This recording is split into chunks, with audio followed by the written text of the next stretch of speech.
প্রবাসী ভাইদের জন্য যুগান্তকারী এক পরিবর্তন আনলো ইউনূস সরকার। তো এই তত্ত্বাবধায়ক সরকার প্রবাসীদের জন্য কি করেছে শুনুন।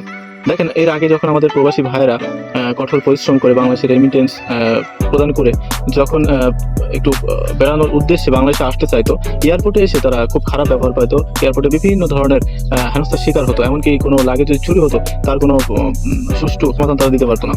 তো নতুন করে প্রবাসীদের জন্য যে সুবিধাটা এই সরকার ঘোষণা করেছে সেটা হচ্ছে ফ্রি কল সার্ভিস। যখন একজন প্রবাসী ভাই এয়ারপোর্টে আসবে তখন ফ্রি কল করতে পারবে, ফ্রি ওয়াইফাই সেবা পাবে। তারপর কাস্টমার সার্ভিস, যে কোনো সমস্যায় কাস্টমার সার্ভিস তাদেরকে সাহায্য করতে বাধ্য।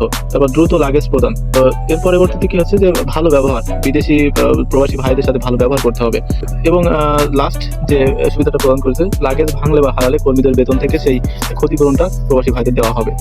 তো সব মিলিয়ে প্রবাসী ভাইদের জন্য যে সুবিধাটা আনলো, আপনার কাছে কেমন লাগলো অবশ্যই কমেন্টস করে জানাবেন।